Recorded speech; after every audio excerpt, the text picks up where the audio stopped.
नमस्कार दोस्तों जनरली हम बात करते हैं सन की, मार्स की, वीनस की एंड अदर प्लैनेट्स जब वो अलग अलग डिफरेंट हाउसेस में विराजमान होते हैं। लेकिन सोचिए, अगर स्काई में 30 डिग्री के विसिनिटी में मीन्स एक साइन के अंदर तीनों ग्रह आ जाएं, मीन्स सूर्य, मंगल और शुक्र, तो इंसान की ज़िंदगी पर क्या इफ़ेक्ट पड़ेगा। ऑब्वियसली एक छोटा सा स्पेस 30 डिग्री का, उसके अंदर सूर्य देवता जो कि बहुत ही पावरफुल और हॉट प्लैनेट हैं, उनके साथ में Mangal which is also a fiery planet, वो शुक्र के साथ, जीव के साथ, शुक्र जीव मीन्स कुंडली में आपकी पर्सनैलिटी के साथ बैठ गया। तो two fiery planets are sitting with Venus, making a close conjunction. तो आपकी लाइफ पर क्या इफेक्ट पड़ेगा? देखिए, इसमें सबसे पहले तो इंसान सेल्फ सेंटर्ड हो जाता है, अपने बारे में ज़्यादा सोचता है और वो उसका जो टेम्परामेंट है वो भी थोड़ा सा हार्श हो सकता है, because sun and Mars both are fiery and Venus is very gentle. So, the people can be of harsh temperament. Now, let us examine individually Sun, Mars, and Venus. What do they represent? What are their signification to understand fully this conjunction? Sun. What does Sun represent? Sun represents soul, our personality, king, government, father, authority, career, top position, our ego, self respect, self esteem, our health, education, etc. etc. Knowledge means so many attributes of one's personality. Then comes Mars in close vicinity of Sun. What does Mars represent? Mars represent power, courage, actions, aggressive nature, anger, fights, brother, male friends, and dominance too. A soldier, a athlete. Means it is masculine in nature. Sun too is a male planet. Now, what about Venus? Venus is very gentle. It represents beauty, our desire, love, prem, romance, our liquid money, and relationship, especially our marriage. So, philosophically अगर हम देखें तो Venus क्या देगा?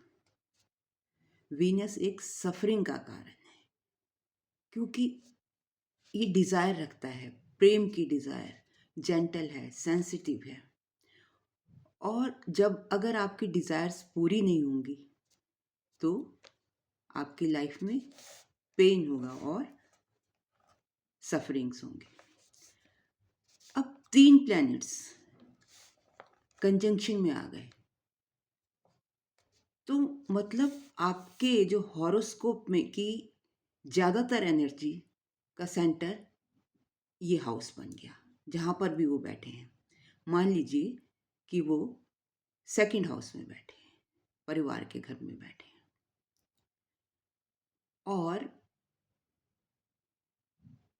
वहाँ से जिस भी राशि में बैठे हैं तो उसके भी अपने लॉर्ड होंगे, अपने घर होंगे। इसका मतलब 3 प्लैनेट्स के अलावा जो प्लैनेट्स, एक तो जो वो राशि हो गई, जैसे सन, अगर सपोज सन की राशि में बैठा है तो ठीक है।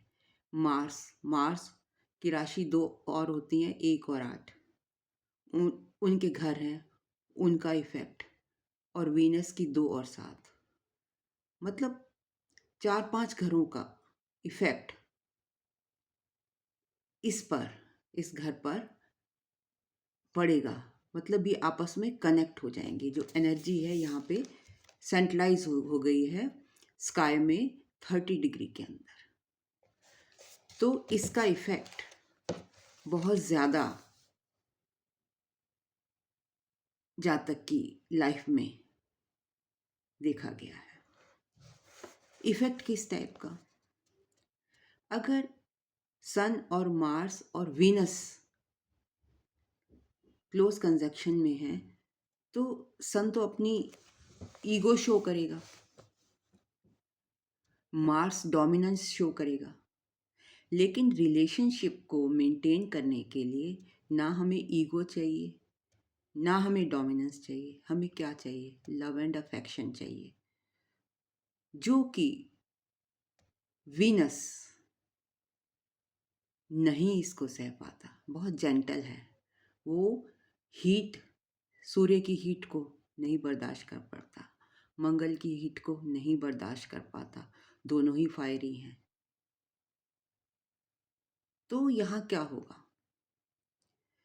रिलेशनशिप बिगड़ने के चांसेस होते हैं। हाँ, ये हो सकता है कि इनिशियली आपका अट्रैक्शन हो और रिलेशन के लिए आप में पैशन हो, आपकी लाइफ अच्छी चल रही हो। लेकिन ग्रेजुअली अगर आपने ईगो और सेल्फ एस्टीम रखी तो धीरे धीरे आपके रिलेशन खराब होने शुरू हो जाएंगे।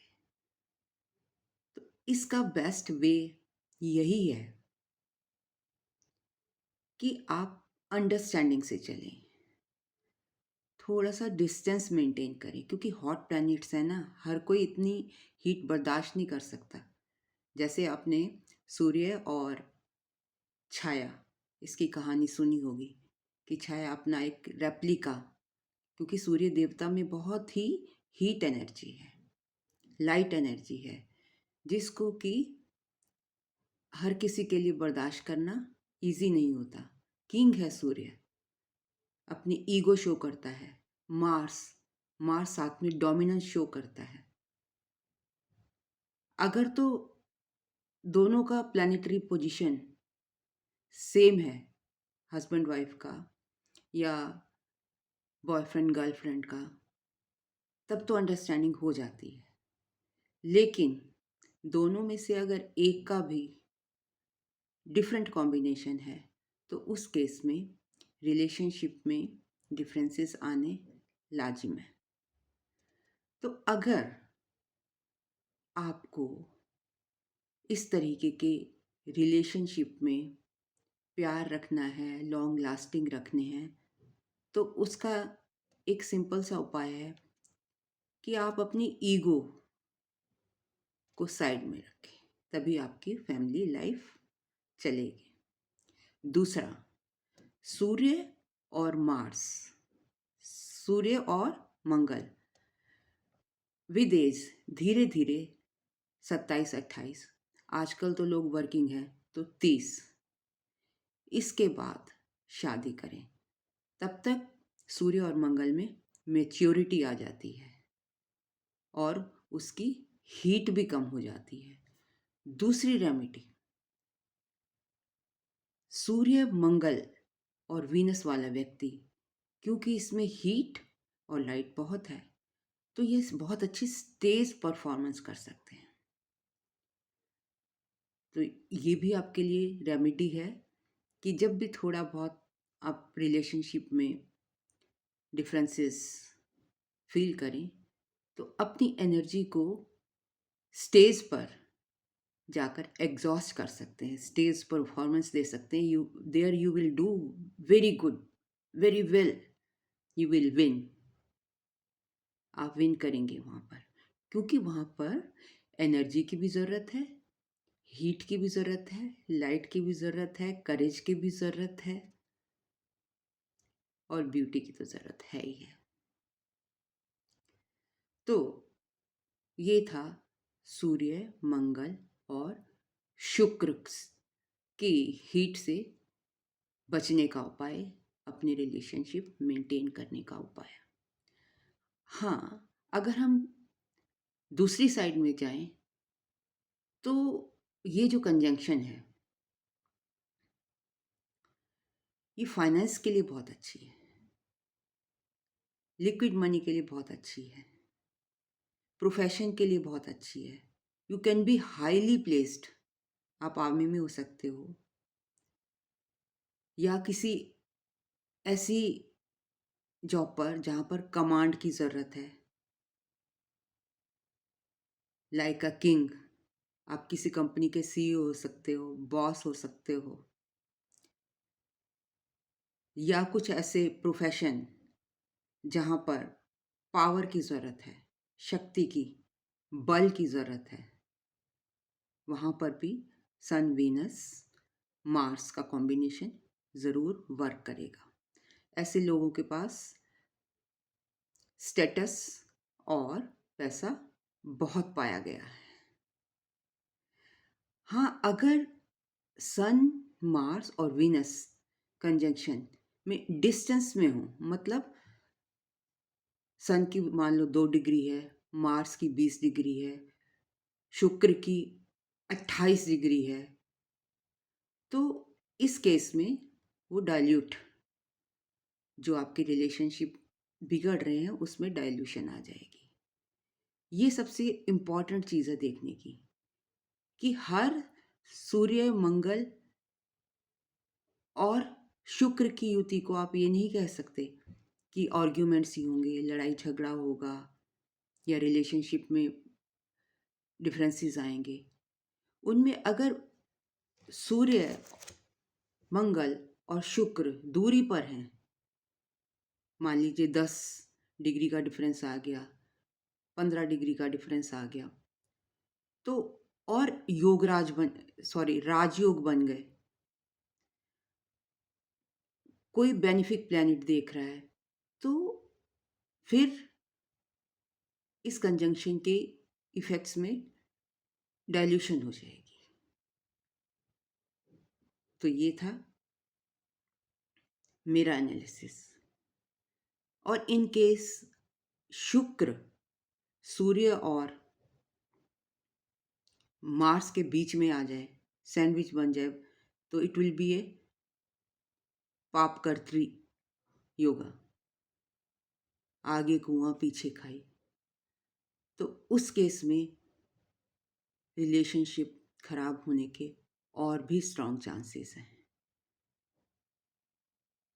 तो इसका सिंपल सा सॉल्यूशन है कि अपनी ईगो को साइड में रखिए, डिस्टेंस मेंटेन कीजिए, डोमिनेट मत कीजिए, जैसी भी मेडिटेशन कीजिए, स्टेज परफॉर्मेंस कीजिए, एक्सरसाइज कीजिए, वॉक कीजिए, जिम जाइए। कहने का मतलब है कि आप अपनी एनर्जी को जिम्नास्टिक कीजिए, आप अपनी एनर्जी को किसी भी फॉर्म में बर्न कीजिए, तो किसी हद तक आपके रिलेशनशिप सुधर सकते हैं। तो ये था मेरा आज का विश्लेषण about the conjunction of sun, Mars and Venus. अगर आपको अच्छा लगा है तो शेयर, कमेंट और सब्सक्राइब ज़रूर कीजिए. In case of any query, you can ask me in comment box or at my email address snehkapoor1812 @gmail.com. Thank you very much.